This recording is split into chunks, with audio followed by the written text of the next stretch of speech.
Hello everyone, स्वागत है आपका आपके यूट्यूब चैनल डीप्स एजुकेशन में। मेरा नाम है नगमा परवीन एंड हमने RRB, NTPC and group D की जो प्रीवियस के पेपर्स के क्वेश्चंस हैं उनकी एक सीरीज़ स्टार्ट की थी।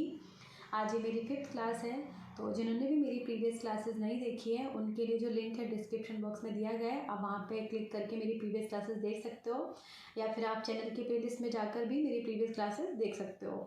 और अगर आपको कोई क्वेरीज़ है, आपको कुछ पूछना है, तो आप हमें टेलीग्राम, फेसबुक एंड इंस्टाग्राम पे ज्वाइन कर सकते हो। उनका लिंक भी आपको डिस्क्रिप्शन बॉक्स में दिया हुआ है। So without any further delay हम आज की क्लास स्टार्ट करते हैं। आज का पहला सवाल, जो तिरंगा झंडा स्टूटगार्ट में मैडम कामा ने फहराया था, उसे चोरी छिपे ब्रिटिश भारत में कौन लाया था? तो इसका जो आंसर है वो है अपना ऑप्शन ए। जो मैडम कामा ने झंडा फहराया था उन्हें चोरी छिपे ब्रिटिश भारत में लाए थे, अपने इंदुलाल याग्निक लेके आए थे। ओके, नेक्स्ट क्वेश्चन, निम्नलिखित में से कौन सा कंप्यूटर सिस्टम में ऑक्सिलरी मेमोरी का हिस्सा नहीं है? तो ये भी कंप्यूटर से है, मैंने आपको कहा था कंप्यूटर के थोड़े थोड़े बेसिक्स पढ़ लें, पूछ लिया जाता है पेपर्स में इसके बारे में। तो जो कंप्यूटर है इसके अंदर मेमोरी जो होती है वो मुख्यतः 3 प्रकार की होती है, cache memory, primary memory and secondary memory. जो अपनी प्राइमरी मेमोरी होती है वो अपनी अस्थायी मेमोरी होती है। तो इसके अंदर सिर्फ 2 ही प्रकार होते हैं, रैम और रोम। ओके, जो अपनी सेकेंडरी मेमोरी होती है उसको अपन ऑक्सिलरी मेमोरी भी कहते हैं, और इसमें बहुत सारे टाइप होते हैं। जो ऑक्सिलरी मेमोरी होती है अपनी, वो अपनी स्थायी मेमोरी होती है। तो इसका जो आंसर है वो है अपना ऑब्वियसली ऑप्शन ए, PROM। ठीक है, प्रोग्रामेबल रीड ओनली मेमोरी। बाकी की जो ऑप्शन है मैग्नेटिक टेप, फ्लॉपी होता है, ये मैग्नेटिक डिस्क टाइप की होती है। CD ROM, जो CD तो सबको पता होगा, जो गोल गोल होती है, वृत्ताकार थाली जैसी, इसमें बीच में छेद होता है, तो वही ये CD है, ये CD ROM, और ये 700 MB की होती है।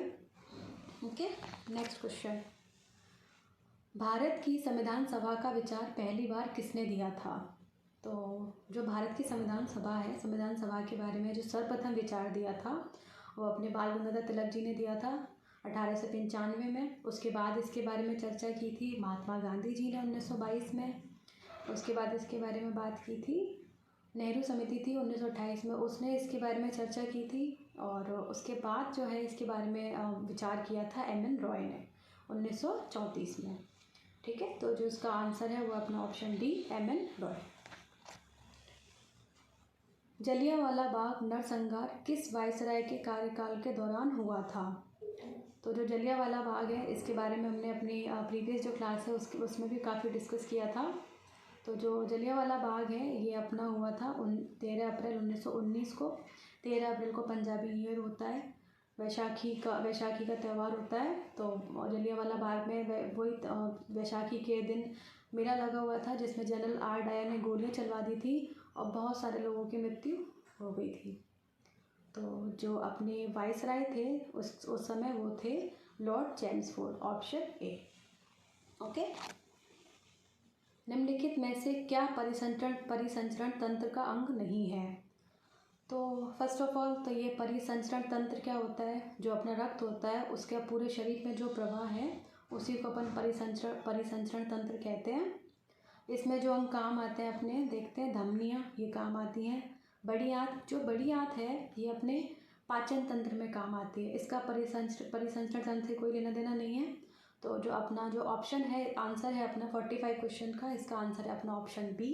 ठीक है, बड़ी आंत इसमें काम नहीं आती है।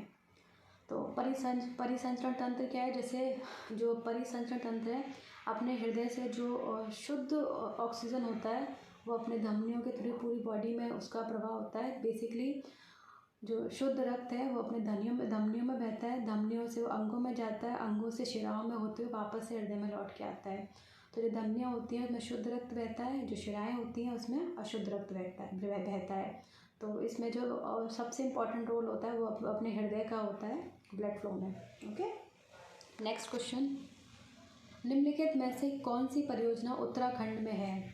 तो उत्तराखंड में अपनी बेसिकली जो परियोजना है कोयना, शरावती, टिहरी, चमेरा। इसमें जो ऑप्शन है वो है अपना option C, Tehri hydro power complex, ये अपने उत्तराखंड में स्थित है। टिहरी के बारे में थोड़ी सी बात करते हैं। अपना एक हिमनद है गंगोत्री हिमनद से एक नदी निकलती है जिसका नाम है अपना भागीरथी नदी। फिर भागीरथी नदी से दूसरी नदी आगे मिलती है, उसका नाम है भीलंगाना नदी। जहाँ पे भागीरथी और भीलंगाना नदी मिलती है वहाँ पे एक बांध स्थित है, उस बांध को कहते हैं अपन टिहरी बांध, जो अपने भारत का सबसे ऊंचा बांध है। ठीक है, तो इस तरह से भी ये थोड़ा फेमस है टिहरी। नेक्स्ट क्वेश्चन, भारत के संविधान में निम्नलिखित में से कौन से संविधान संशोधन में नागरिकों के मौलिक कर्तव्यों को शामिल किया गया है? तो इसका जो आंसर है वो है अपना ऑप्शन ए, 42वां संविधान संशोधन अधिनियम। इसके अंदर अपने मौलिक कर्तव्यों को शामिल किया गया था।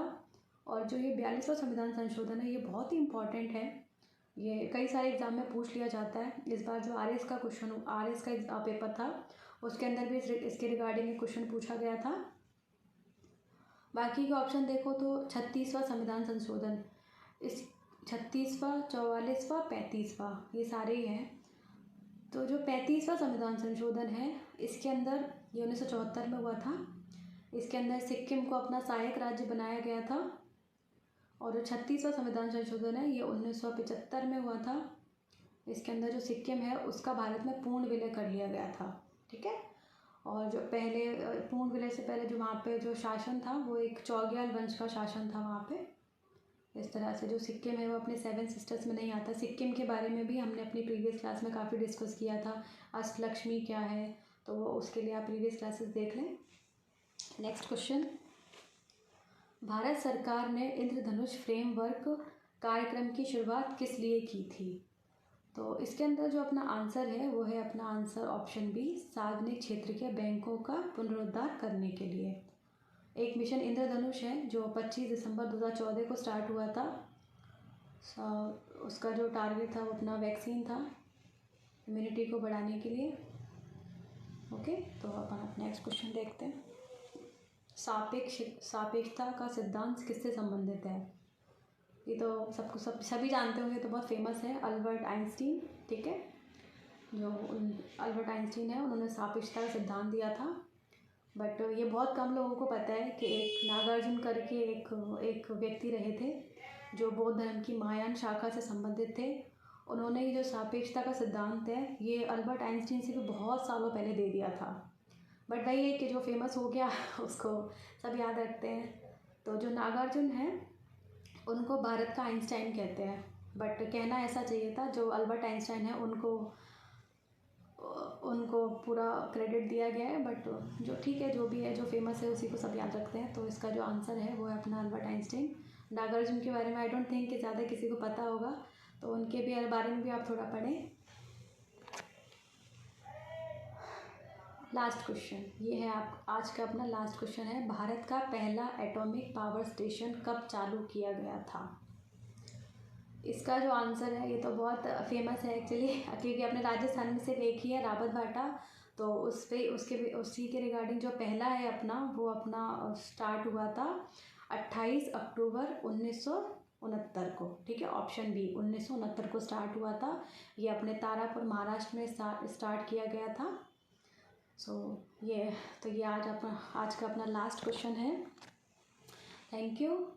और आप इस चैनल को सब्सक्राइब करें, इस वीडियो को अपने दोस्तों के साथ शेयर करें, लाइक करें और कमेंट करें इस वीडियो पे। अपने जो भी आपके व्यूज़ हैं वो आप दें। थैंक यू, और आप कनेक्टेड रहें।